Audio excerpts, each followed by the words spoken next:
Tecnologia, empreendedorismo e inovação. Não tem como, hoje em dia, pensar em absolutamente nada se a gente não pensar que a tecnologia está envolvida.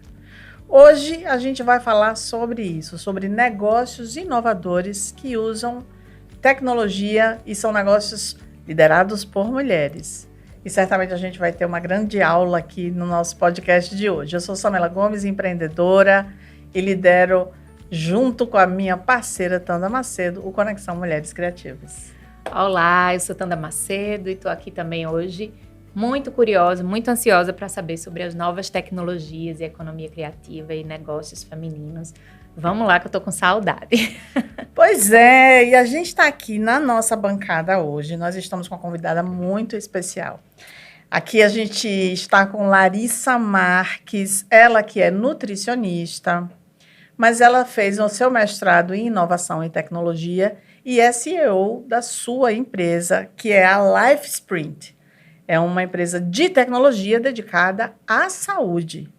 E hoje a gente vai ficar sabendo um pouquinho mais da história dessa mulher, que, obviamente, tem uma história muito rica, porque ser empreendedora, né, ser mulher e empreendedora já é algo desafiador.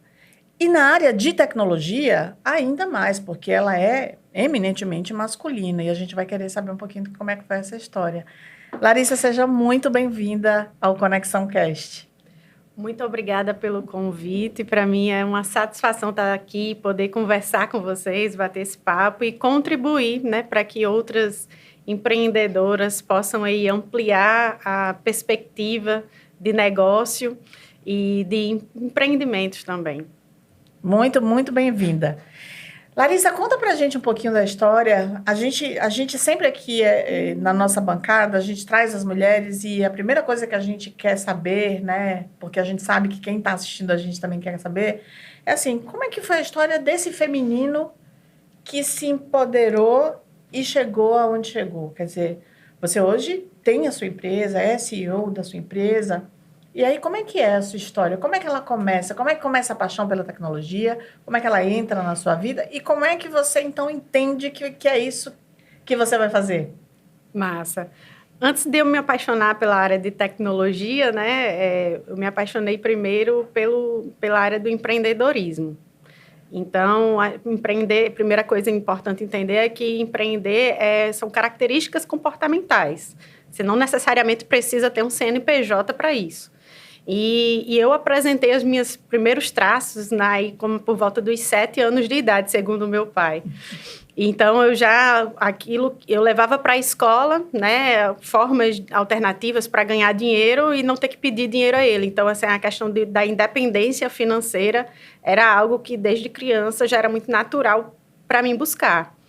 E meu pai também era contador e comerciante, e aí ele abriu uma papelaria no interior e ali eu comecei a trabalhar junto com ele e foi o meu primeiro mentor de negócios, vamos dizer assim, onde eu tive as minhas primeiras experiências com tirar nota fiscal, fazer um caixa, ir para banco, essas coisas assim. E aí quando eu vim para Natal para estudar, na minha época, não sou tão velha, mas na minha época a interiorização das universidades ainda não tinha acontecido. Então, eu vim para Natal para estudar e aqui eu já comecei também a vender bijuteria na escola, na faculdade. Então, sempre estava fazendo alguma coisa para ter dinheiro, né? Para me virar. E uma coisa que era muito certa na minha mente era que quando eu terminasse a faculdade, eu ia abrir um negócio. Eu ia abrir uma empresa. Então, eu já entrei na faculdade com a mentalidade universitária de ter uma empresa quando eu me formasse. Então, eu já comecei ali a ver o que eu me identificava mais e o que eu ia fazer. Então, já no segundo semestre, eu já tive mais ou menos uma ideia, eu já comecei a modelar essa ideia e assim que eu me formei, eu já comecei a atuar dentro da área de saúde e bem-estar, que foi o que eu me encontrei dentro da minha faculdade. Nossa, e você fez nutrição, né? Na verdade, eu fiz nutrição e fiz lazer e qualidade de vida, que é uma outra graduação. Sim. No IFRN. E aí eu tinha esse dilema, né? Como é que eu faço para juntar as duas graduações em uma profissão e em um negócio? E aí foi onde eu descobri o mundo dos programas de qualidade de vida corporativo, me apaixonei por isso. e comecei a mergulhar e me especializar muito nessa área. E abri uma empresa de consultoria quando eu me formei, né? Para trabalhar com treinamentos e consultorias na área de qualidade de vida no trabalho. E aí eu comecei a empreender, mas aí o que aconteceu? Isso há uns 15 anos atrás, né? Minha empresa faliu, contabilmente falando, minha empresa de consultoria. Tive alguns cases, alguns resultados e tive algumas oportunidades de realizar alguns trabalhos em que eu desenvolvi, assim, resultados muito interessantes e eu disse, opa, tem alguma coisa aqui que eu faço muito bem que ninguém faz tão fácil quanto eu tenho habilidade. Mas a minha empresa estava falida, né? Meu sonho não estava pagando meus boletos. Uhum. E aí você entra naquela fase em que os familiares, as pessoas próximas, você começa a lhe cobrar a tal da estabilidade, você começa a olhar todos os seus amigos indo fazer concurso público, menos você, e você lutando ali por um sonho, e assim, quando você trabalha com algo inovador, você muitas vezes tem que ser a pessoa que vai abrir o mercado, educar o mercado, e isso é muito desafiador, né? Uhum. Então, eu fui essa pessoa dentro do meu segmento. E aí, só que aí eu fali contabilmente. Ao mesmo tempo em que eu fali contabilmente, e aí passa por um processo de que eu digo que a mente do empreendedor ele tem que crescer antes do negócio. Porque se o negócio cresce e depois você vai desenvolver a sua mente para acompanhar o negócio, ele vai sempre ter um crescimento limitado. Uhum. Agora, se a sua mente cresce primeiro, se você entra no seu processo de autodesenvolvimento primeiro, aí o teu negócio ele não tem limite para crescer. Né? Então, eu sempre tive muito isso, que eu tenho que... Minha mentalidade tem sempre que estar em processo de expansão. E aí, eu comecei a estudar mas não foi tão simples, né? Antes disso, quando eu comecei a escutar as vozes fora de mim e aceitar elas como uma verdade, e é natural, né? Uhum. Eu comecei a estudar para concursos e aí eu tive uma psicossomatização aguda grave. Nossa. Eu passei 7 dias me internando num hospital, passei por 7 médicos diferentes, tomando medicação oral, venosa e muscular, e a alergia não regredia. Até que uma médica olhou o que não existia no laboratório e nem no prontuário médico. Uhum. Ela acessou a minha alma e perguntou, minha filha, o que aflige a sua alma? E ali uma ficha caiu e me veio a Larissa, de 7 anos, no interior, no comércio, com um pai, que começou na faculdade querendo abrir uma empresa quando se formasse. Eu disse, gente, o que é que eu estou fazendo? Eu estou desistindo da minha história, né? E eu disse, não, ok, eu não estou tendo o resultado financeiro que eu poderia ter, e realmente eu mereço ter um resultado melhor do que esse, e eu posso, mas eu tenho que trabalhar e fazer o meu processo rodar de uma forma diferente.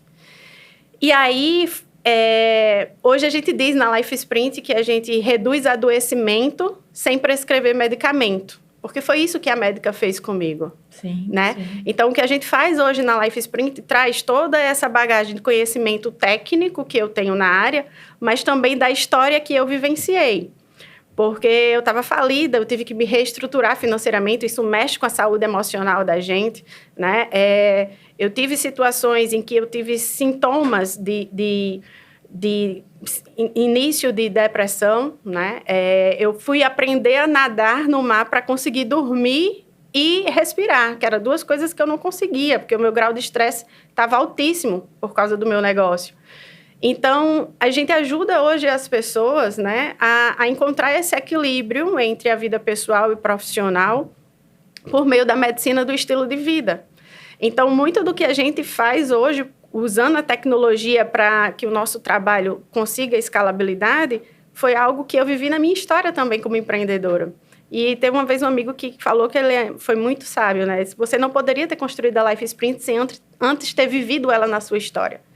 E então, eu fui parar na tecnologia porque eu olhei para os meus processos de trabalho e eu vi que eu precisava pegar aquele know-how que eu tinha desenvolvido como consultora e colocar ele numa plataforma para ganhar escalabilidade. Uhum. E eu coloquei na cabeça que eu tinha que construir um software, mas eu não sabia nada sobre tecnologia, nada sobre programação, mas comecei a buscar informação, né? Que é outra competência também das características comportamentais do empreendedor.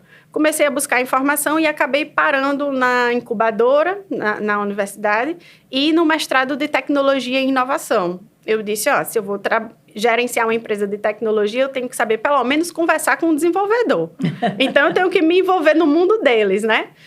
Então, eu comecei a mergulhar nesse mundo de inovação e tecnologia para salvar minha empresa da falência, me apropriar da cultura da inovação para remodelar o meu negócio, que era um trabalho com modelo de gestão tradicional.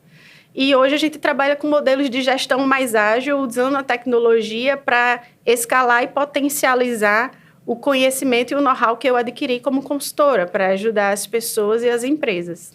Nossa, Lari, é assim eu tenho vários sentimentos quando eu escuto você falar. Não é a primeira vez que eu lhe escuto falar. Fico muito orgulhosa de nós termos, de alguma maneira, contribuído com essa história lá atrás. Sim. Né? Quando eu estava ainda dentro, trabalhando em universidade. Mas algumas coisas me chamam bastante atenção. A primeira delas é assim: empreender é necessariamente fazer algo que compõe a sua vida, que faz parte da sua vida, que faz parte do seu propósito, de estar nesse planeta, de ser quem você é, né? Então, eu acho que quando a gente diz assim, eu vou empreender, e eu tenho certeza que tem muita gente aí escutando a gente e talvez vivendo situações até semelhantes com a que você relatou aqui, as pessoas têm mais chance de desistir ou não, tão quão esse objeto de empreendedorismo esteja mais próximo ou não do seu propósito de vida. Eu vejo muito isso, né? Porque Larissa traz muito essa questão de resiliência e de retomada e de sofrimento mesmo, né? Na saúde, inclusive, porque aquilo ali fazia parte de você, né? Precisar, assim, se reconectar com a história, né? Porque em algum momento, talvez você tenha pensado ali em desistir quando foi estudar para concurso, mas buscou, né? Esse ressignificar, esse reconectar com a... E se a gente for pensar, quando a gente tem conversado aqui com as empreendedoras, a gente sempre tem percebido como tem a ver com as histórias, né? De vida da gente, assim, pelo que a gente passa. Essas características empreendedoras geralmente tão inerentes, mas a história de vida, né? O meio, assim, que a gente vive, o que a gente já construiu, a gente consegue aproveitar. E às vezes a gente pensa, não vou aproveitar nada disso para a minha vida. Quando você vê, tá tudo ali nessa história de empreendedorismo, né? Da empresa. Eu vejo também isso, é muito legal. E eu fico pensando assim, que tipos de desafios, né? Por esse universo tão masculino, como Samela falou, quando você se depara com esses profissionais, né? Com essas pessoas que você discute a tecnologia em si, e não necessariamente o produto do teu negócio, que é o bem-estar, que é a qualidade de vida, né? Mas que tipo de desafios? Por ser mulher, né? Por estar... Acho que as pessoas devem olhar para você e dizer, poxa, uma mulher tão poderosa, tão potente aqui com um negócio em tecnologia, né? Deve ter tido muitos desafios aí no teu caminho nesse tempo. Conta um pouquinho aí pra gente. Antes de eu falar sobre esses desafios sobre o universo feminino, né? É importante também a gente deixar claro para quem está aqui acompanhando a gente que você pode empreender e inovar e se apropriar da tecnologia para melhorar o teu processo de trabalho também, mesmo sendo servidor público, tá? Mas eu acho que o mais importante é você entender o que faz sentido para você, o que está conectado com a sua história, como você colocou. E que o seu propósito, ele pode se manifestar e pode se expressar por meio do teu trabalho, mas ele também pode se expressar e se manifestar em outras áreas da tua vida. Então, eu costumo dizer que não é a gente que escolhe o propósito, é o propósito que escolhe a gente. E quando você olha para a sua história, você percebe o quanto a vida vai treinando e lapidando você para que você cumpra a sua missão. Agora, quando você entende qual é a sua missão e se ela pode estar alinhada ao que você faz como profissional, isso é o ápice da felicidade, né? E graças a Deus eu entendi isso e eu encontrei isso na minha vida. Então, depois que eu aceitei e que eu me conectei com isso, eu consegui desenvolver a resiliência necessária, porque eu entendia que tudo fazia parte todos os desafios que aconteciam comigo faziam parte de uma preparação, uma lapidação minha, seja mental, comportamental ou técnica, para que eu pudesse exercer a minha missão de uma forma mais eficiente. Então, quando você compreende isso na sua vida, tudo ganha um sentido, um significado. E aí você encontra a força que você precisa, porque principalmente no início do negócio, você precisa ter um combustível que vá além do dinheiro. Sim. Porque senão você vai desistir nos 2 primeiros anos, né? Mas a gente precisa encontrar caminhos de equilibrar tudo, porque a gente tem responsabilidades e boletos que chegam todo mês. Também não dá para viver de sonho. Então, a gente precisa encontrar esse ponto de equilíbrio, que aí cada pessoa tem a sua história. Essa é a minha, né? Mas, pensando na questão dos desafios, sim, eu passei por alguns desafios quanto mulher para empreender, né? O primeiro desafio foi quando eu cheguei para o meu noivo na época e eu disse, olha, estou falida, não sei como eu vou resolver isso, quero continuar lutando até fazer isso dar certo, não sei quanto tempo vai levar, nem se eu vou conseguir. Mas eu não vou conseguir ser uma boa esposa, nem uma boa mãe, se eu não conseguir me realizar profissionalmente. E minha veia, né, meu corpo está falando que eu preciso continuar lutando pelo que eu acredito. Na Life Sprint, a gente diz que a nossa doença é um caminho de cura que o nosso corpo encontra para lidar com as emoções que a gente não soube lidar. Então, quando eu olhei para o meu processo de adoecimento, entendi o significado dele, eu entendi que eu não poderia desistir daquilo, né? E aí eu cheguei para ele e falei, e aí, topa continuar comigo? Ele disse, não tenho estabilidade emocional para essa instabilidade financeira. E, enfim, aí a gente tomou a decisão de cada um seguir o seu caminho, né? Então, foi a primeira decisão como mulher que foi desafiador, né? Tipo, eu tive que abrir mão de um projeto de vida pessoal para poder continuar lutando por algo que eu acreditava, que eu acredito. E tá tudo certo, né? E aí, quando eu fui para um meio na área de tecnologia, como Samula muito bem colocou, é um ambiente tanto um ambiente de negócios quanto um ambiente de tecnologia. Na alta gestão, principalmente em negócios, você vê muito uma predominância masculina. Então, ambientes que eu passeio muito. Incrivelmente, assim, eu tive muitos homens que me apoiaram, né? Quando eu estava nos meus momentos mais difíceis. E alguns deles caminham ainda junto comigo no meu negócio até hoje. E também teve homens que me desafiaram, né? Em termos de saber se eu tinha competência realmente para executar aquele trabalho, me testavam, seja num processo de negociação, aumentando um tom de voz para ver se eu ia fraquejar e ceder o desconto que ele estava pedindo. Então, isso acontece. Mas eu acho... Imaginando isso, um cliente homem que diz assim, essa menina, essa né? garotinha, né?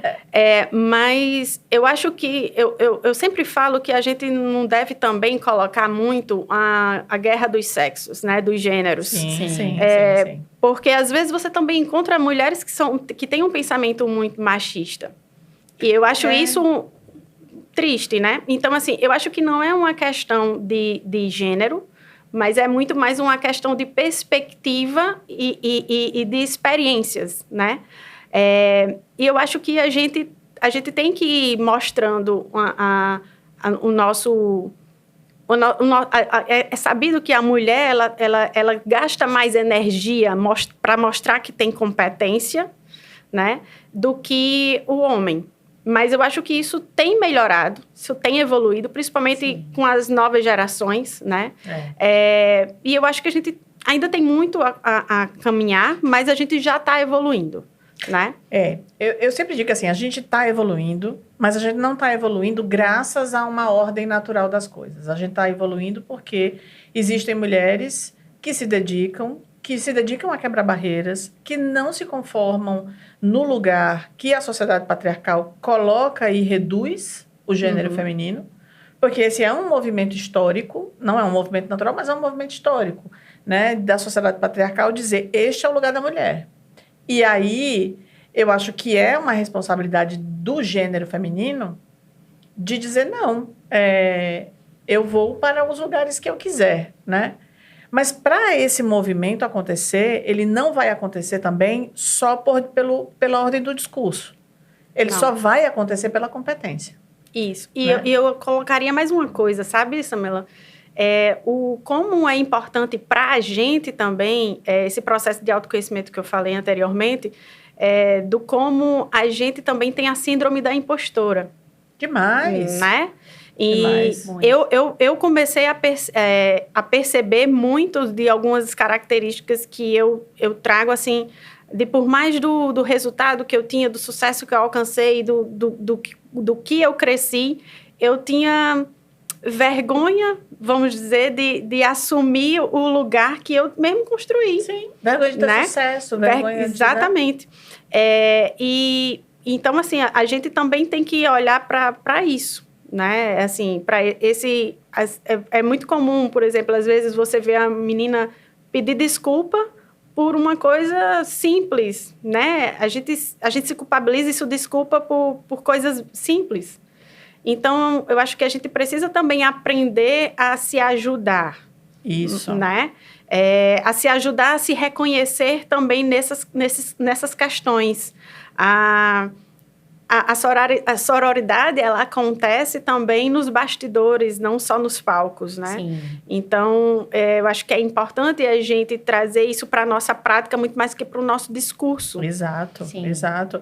E é uma coisa que você falou, e é um ponto super importante, que às vezes a gente discute muito, que é assim, os homens são machistas, e aí vira uma questão sexista de que os homens são maus e as mulheres as vítimas. E essa não é a questão. A questão é que, assim, a sociedade, ela foi construída com bases, né, do patriarcado. Uhum. Esse patriarcado, ele trouxe uma ideia de organização social que deixou a mulher num lugar, de fato, muito reduzido ao lugar do cuidado, né, de cuidar do outro apenas. E isso só vai se reconstruir, né, desconstruir para se reconstruir, quando homens e mulheres juntos puderem fazer isso. Exatamente. Não é um movimento, eu sempre digo, não é um movimento só das mulheres. É um movimento dos humanos. A equidade de gênero está lá nas ODS, né, com relação a gente lutar pela equidade de gênero, está nos estudos das grandes consultorias mundiais de que realmente a equidade é um dano à economia mundial, a falta de equidade é um dano à economia mundial. E que a gente precisa participar mais da economia, dos negócios, da produção e geração de riqueza. Mas, para isso acontecer, esse é um movimento que é da própria sociedade, né? Não é um movimento somente das mulheres. E, de novo, não vai acontecer sem a devida competência. Não vai acontecer só pela bandeira. A bandeira é importante. Exato. Né? Mas ela não garante a mudança só pelo fato dela estar hasteada. Né? A gente precisa, de fato, que o movimento seja algo concreto. E até o propósito, né, do projeto, que é conectar mulheres. Quando as mulheres veem você falando sobre tecnologia, você falando, muitas vezes, Samela falando sobre os negócios dela, sobre cantar, elas se inspiram, elas percebem que elas também podem fazer. Essa coisa da gente segurar a mão uma da outra, da sororidade, né, que você falou, nos negócios é importante demais, é essencial, né? Porque sem ajuda, se não for a gente segurando a mão uma da outra, a fatia maior do bolo é a gente se ajudando para que a gente consiga comprovar que nós juntas somos mais fortes, sim, né? Acho que é por aí também, assim, essa coisa da gente se conectar de verdade. É verdade. E, assim, eu fico muito feliz, Larissa, que você traga essa história aqui pra gente, que você compartilhe com as pessoas que assistem o nosso podcast Cada Dia Aumenta Mais. Não esquece, assiste, deixa o like, né? Se inscreve no canal, porque eu acho que são essas histórias que são histórias reais e que são histórias de dizer assim, olha, a gente também está passível de, mesmo com toda a competência nossa, a gente também está passível de, numa arena competitiva no mundo dos negócios, a gente falir e ter que encontrar essa força que está aí muito alicerçada no nosso propósito para que a gente continue a nossa caminhada, para que a nossa existência, de fato, faça sentido para aquilo que nós, assim, né, entendemos que faz sentido dentro da nossa vida. Então, assim, eu fico muito feliz que você tenha trazido essa história para cá. A gente está chegando aqui no finalzinho e eu queria dizer que é um grande orgulho, de fato, é um grande orgulho potiguar, né? Ter uma história de sucesso como a sua. A gente sabe que os ambientes de trabalho hoje, eles estão sendo repensados, porque muitos deles acabam fazendo com que as pessoas adoeçam pelo próprio trabalho. Então, esse trabalho que você faz, usando tecnologia, mas com um propósito real de fazer a vida das pessoas ficarem melhor, e com isso os negócios ganham, a produtividade aumenta e as pessoas conseguem atingir os seus objetivos, é muito nobre. Então, assim, eu fico muito feliz de ter uma empreendedora como você nesse cenário potiguar, né, Tanda? Uma honra. E reforçando aquela ideia que a gente sempre traz, né? Tá com medo, vai com medo mesmo. Exatamente. Porque se não for desse jeito, a gente não avança. E a gente queria pedir para que você deixasse uma mensagem aqui para as pessoas que estão nos ouvindo, uma mensagem final aí, para dar aquela levantada de moral aí nelas. Uma coisa interessante, antes da mensagem final, é que uma vez um evento que eu participei de empreendedorismo feminino perguntou o que impedia as mulheres de empreender. E mais de 50% das mulheres que estavam no evento colocaram o medo como resposta, né? E existe, assim, eu sempre costumo dizer que na inovação, o medo ele vem muito da incerteza de você, quando você vai para inovar, fazer algo diferente, ou se apropriar de uma área que não é muito a sua área de domínio, como a tecnologia, como eu fiz.